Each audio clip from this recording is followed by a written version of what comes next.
I want to welcome everyone to the final session of the 2023 NNLM Symposium on Health Misinformation. We're glad you're able to join us for this final session today. Oops, too soon, go back. Just a few technical items before we get started. I'm sure you've all heard this before. We just want to make sure everyone knows that you can use the chat for questions or comments during this session. We will be keeping an eye on them. If you have logistical questions about the webinar or anything else, please feel free to use the CE and we'll try to get those, or I'm sorry, the Q&A, and we'll try to get those answered for you. If you're chatting with your fellow attendees, you can use everyone from the drop-down menu when posting your question and comments in chat and to ensure that everyone sees them. Feel free to give a shout out and let us know where you're joining us from right now. We do have a live closed captioner for this final event, and you can access closed captionings by clicking on the icon with the three dots and then selecting closed captioning. And of course, if you're sharing on social media, use the hashtag for the event, HealthMisInfo NNLM. And with that, we're going to go into our closing remarks from Martha Meacham, the project director at the Network of the National Library of Medicine. Hi, everyone. As we reach the conclusion of the NNLM Health Misinformation Symposium, I'm leaving inspired and overwhelmed in a good way. I know that I have a lot to think about, and I want to catch up on these sessions that I was not able to attend. I was impressed with the breadth of topics covered, from comics to cholera and research to social media. I'm particularly impressed with the ways people are addressing and connecting with communities. For example, transgender youth and those in Alaska. There is clearly a lot of work being done, and I'm leaving hopeful in the progress and in direction we are headed. I like to say that our work at the Network of the National Library of Medicine is to ensure that anyone and everyone who could benefit from health information has the ability to access and understand quality, reliable health information to increase health literacy and promote informed decision-making about their health. We do this in many ways, from classes and trainings to offering funding to generally providing outreach and community connections. Events like this Health Misinformation Symposium exemplify the NNLM work and mission. We want to reach as many people as possible and make the biggest impact as possible. By you attending this symposium, you are helping make that happen. The NNLM will continue to provide resources and information that will be a benefit to you and those you work with, from community to colleagues, even family and friends. Please keep an eye out on our website at nnlm.gov. I also wanted to highlight a new project we have, the NNLM Discovery Podcast Series. In the short episodes of the series, we highlight stories from around the country on a variety of topics. Listen and learn more at nnlm.gov/podcast. We look forward to doing more work like this in the future. Please feel free to reach out to us and let us know what else would be helpful or interesting. But it takes a village to make all this possible. I want to take a moment to thank all of those who have made this such a wonderful event. First and foremost is the team that brought the event from idea to reality. We had participation from across NNLM. There were a variety of roles and tasks, and everyone really stepped in to help. I am so proud of the NNLM team for their creativity, ingenuity, hard work, and dedication.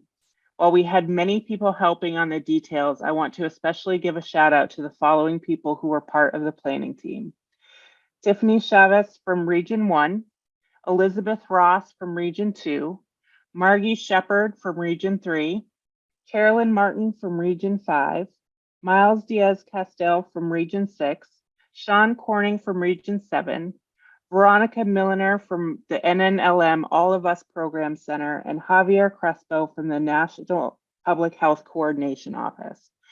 Finally, a special thanks goes to Bobby Newman from Region 6, who was the driving force behind this event. Bobby and her team truly made this into an amazing experience. Second, I want to thank those that gave presentations during the symposium. There was a lot of inspirational and necessary work going on to address topics around misinformation. The fact that we had so many presenters on so many topics speaks volumes about the importance and timeliness of this topic. Thank you to the speakers who took their time to share their work and ideas. Finally, I want to thank all of you that attended. While going virtually has certainly made events like this more accessible, it still is a commitment of time and energy to attend. I think the fact that we had so much participation speaks to the importance and necessity of this topic. I hope that you have learned something and will share what you have learned. And with that, I want to offer some final thoughts on what I'm taking away from this program. Misinformation is no longer a new or small problem. In truth, it was never new and never small, but we have seen it in recent years become insidious and destructive. It has infiltrated almost all parts of our lives. Obviously, this symposium and the NNLM are concerned with health information and literacy, but the issues and tools needed to address misinformation are widespread. There was so much quality insight and innovation presented during the symposium. So here is my call to action. Take at least one thing you learned during these 3 days, put it into practice, and share it with at least one other person, although more people, the better.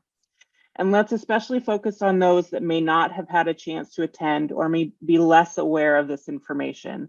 I truly believe that good information can go a long way to combating misinformation. We must share and do. I know I'm preaching to the choir when I tell you all this. Many of you already do a lot and you know the necessity.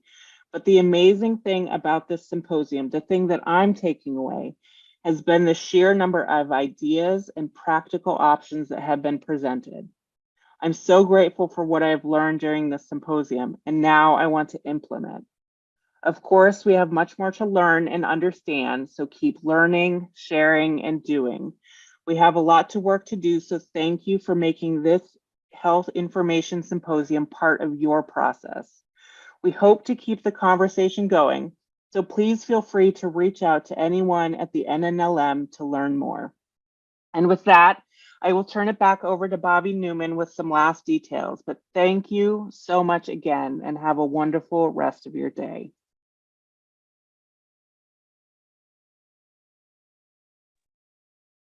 Thank you so much, Martha. I hope everyone will forgive me a few closing remarks of my own. As we end this 3-day Health Misinformation Symposium, I want to thank each and every one of you for your participation, insights, and contribution to this important event. Over the past 3 days, we've discovered the critical issues of health misinformation, heard from a very diverse group of experts, and engaged in meaningful conversations and networking opportunities. We have learned about the impact of health misinformation on individuals and society, the challenges and considerations of fact-checking health misinformation, and the various strategies and approaches to address this issue. Throughout the symposium, we've had the privilege of hearing from keynote speakers, attending panel discussions, exploring resources, and building connections with colleagues from various backgrounds and perspectives.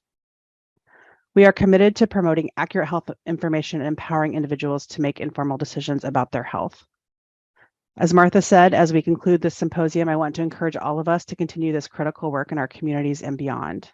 Let's use the knowledge, resources, and connections we've gained over the past 3 days to further our work in combating health misinformation.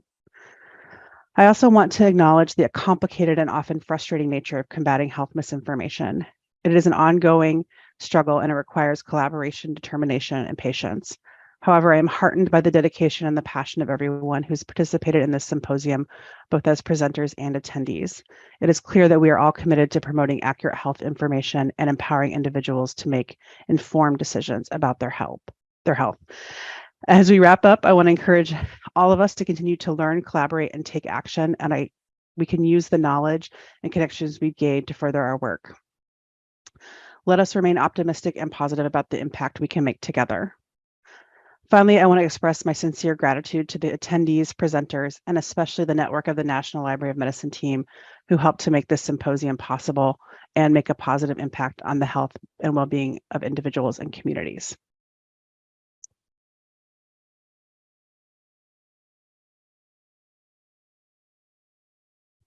I would like to remind you that this is not the end of our efforts to address health misinformation. Over the oncoming year, we have a variety of activities planned, including a health misinformation webinar series. Right now, we have 4 additional sessions planned, and you can find more about them on our website and register for those events. As always, there is no cost to attend events from the network of the National Library of Medicine. And that is it. We are done with the event. I'm going to put a link to a feedback survey in the chat. If you would take a few minutes to fill that out, even if you don't need CE, we would really greatly appreciate your feedback to help improve future events. If you're looking for CE from the Medical Library Association or CHES, please follow the instructions at the end of this feedback survey to claim those CE credits. And then I'm going to once again encourage you, if you have not, to join the network of the National Library of Medicine. Membership is organizational, not individual. And if anybody has any questions about the logistics of claiming your CE or anything else, go ahead and ask them now, but I don't think there's any general questions probably for Martha or I.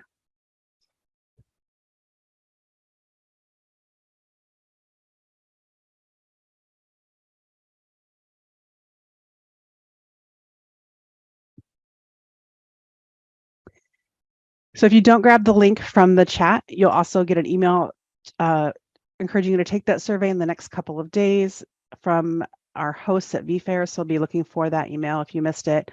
You'll also get a couple of reminders because we do really want that feedback. So even if you don't need CE, please take that survey for us.